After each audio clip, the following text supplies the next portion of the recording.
Now, us YouTubers, we're not always right. In fact, a lot of us can be wrong on most things. However, there are some YouTubers out there that pretend they're always right, even when they're proven wrong. I'm not going to name any names. When I'm wrong, I admit it. I come on here and say that I'm wrong.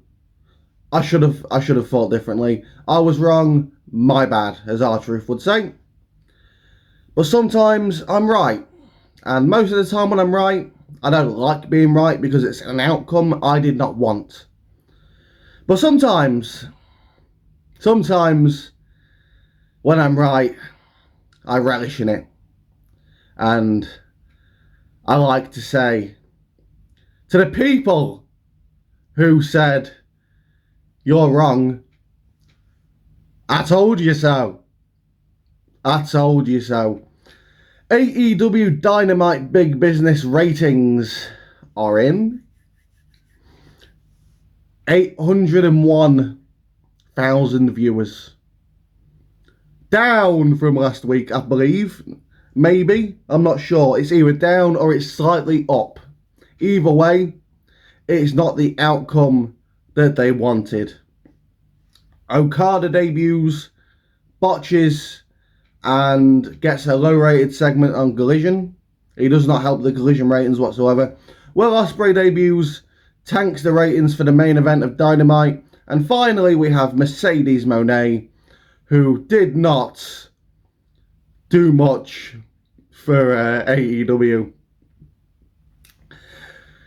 I've got the quarter hours right here, so we'll get into that in a minute. We'll get into those quarter hours. But first, there's something I want to talk about quick, and it's going to be quick. Bayley was at AEW Dynamite, and apparently Naomi was either there or in Boston. And everyone keeps saying, and I'm seeing a lot of people engagement farming, and they're saying, Bayley was at AEW Dynamite to support her friend Mercedes Monè. Naomi was in Boston to support her friend Mercedes Monè. And I'm asking, what support? What support did she need? I understand when she went to Japan, okay, because they could speak a completely different language, completely different culture. If she needed support for that, cool, right? I'd probably need it myself. But to go to AEW and be paid millions upon millions upon millions, what does she need support for? Does she need help carrying her bags of money? Is that the support she needs? She must be so soft if she needed support for this. My God.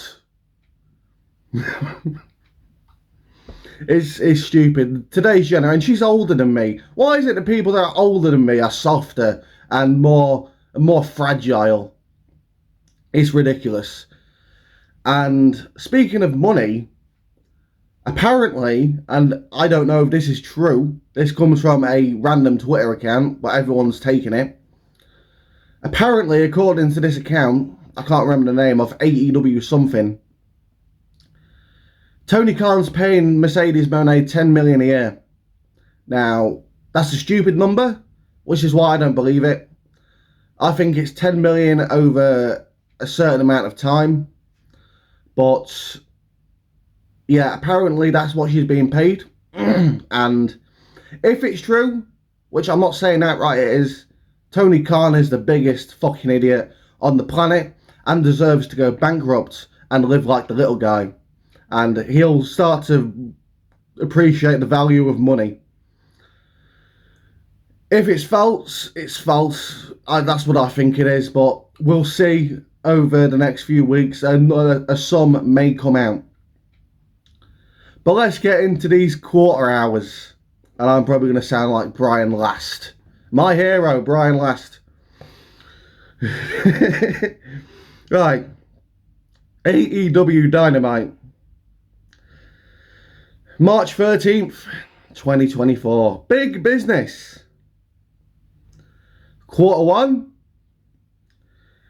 8 to 8:15 p.m. The Mercedes Monè live promo and Samoa Joe backstage promo. 1 million viewers. Now, before everyone says, we got a million,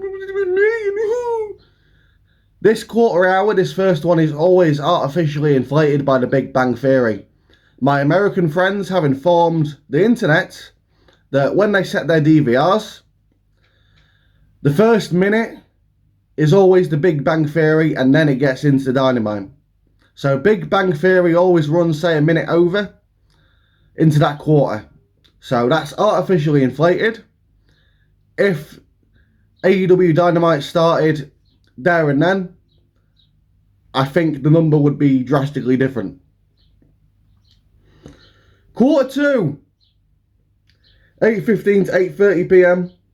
An Adam Cole video and Samoa Joe versus Wardlow through picture-in-picture ads.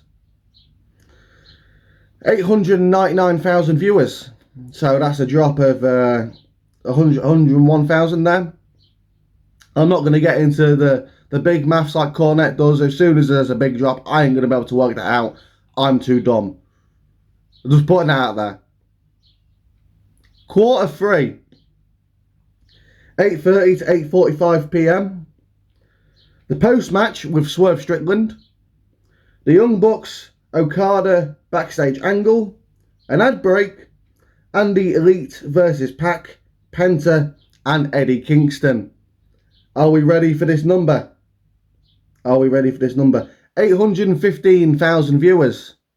Again, not that bad. Still a big drop, but a bigger drop is coming. Quarter 1, 2, 3, 4. 8:45 to 9 PM. The Elite versus Death Triangle and Kingston continues through picture-in-picture ads. A post-match, an ad break, Christian Cage and Adam Copeland video. 737,000 viewers. So Okada being in a wrestling match lost a hell of a lot of people. I'm not going to work it out. I'm too dumb. I'll be sat here for about 5 minutes. That's called self-awareness, people. I think a lot of people need to learn what self-awareness is and learn to deal with it. Quarter 5, the big 9 o'clock hour, as they say. Will Ospreay live promo, Deonna Purrazzo backstage promo, and Jay White versus Darby Allin. 798,000 viewers. And I saw Wrestling Day saying that Ospreay's a draw for getting that number back up, even though it's only 798,000. However, days, it's the 9 o'clock hour. People are channel changing, they're flicking through. People wanted to see what was on AEW, and they saw what they saw. But they do remain quite consistent here. Quarter 6, 9:15 to 9:30 PM. Jay White versus Darby Allin continues through picture-in-picture ads. The post-match with the Guns, Billy Gunn, the Acclaimed, and an ad break. 799,000 viewers. Again, remain consistent there. Cool. Quarter 7, the Gates of Agony. 9:30 to 9:45 PM. The Gates of Agony versus Chris Jericho and Hook through picture-in-picture ads. Kyle O'Reilly, Roderick Strong, the Kingdom backstage promo, angle, whatever. 732,000 viewers. So that's another drop. And we get to the main event. The overrun was apparently not included due to a Nielsen error, but who gives a fuck about the overrun? The overrun is artificially inflated and does not count. We know that. Quarter 8, 9:45 to 10 PM. Willow Nightingale video, Riho, Mercedes Monè backstage angle, an ad break, Jericho Hook backstage angle, and Riho versus Nightingale through picture-in-picture ads. 627,000 viewers. Now, we know Monet came out after that. However, that would not have made much impact on that overrun.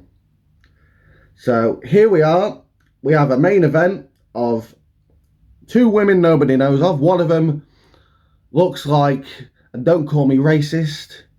A schoolgirl, not because she's Japanese, because she dresses like she's getting ready for PE or gym class, whatever country you may hail from, whatever you call it. We call it physical education. You Americans call it gym class. That's what she's dressed as. But 627,000 viewers. My God, Tony Khan, sort out your shit. Honestly. Now, again, I don't like to say I told you so, but to the people who were naysayers, calling me fucking whatever, I told you so. And to the people who stuck by me and agreed with me, you are intelligent, beautiful people. Like, subscribe, follow me on X at DCrossman25. Thanks for watching, and I'll see you soon.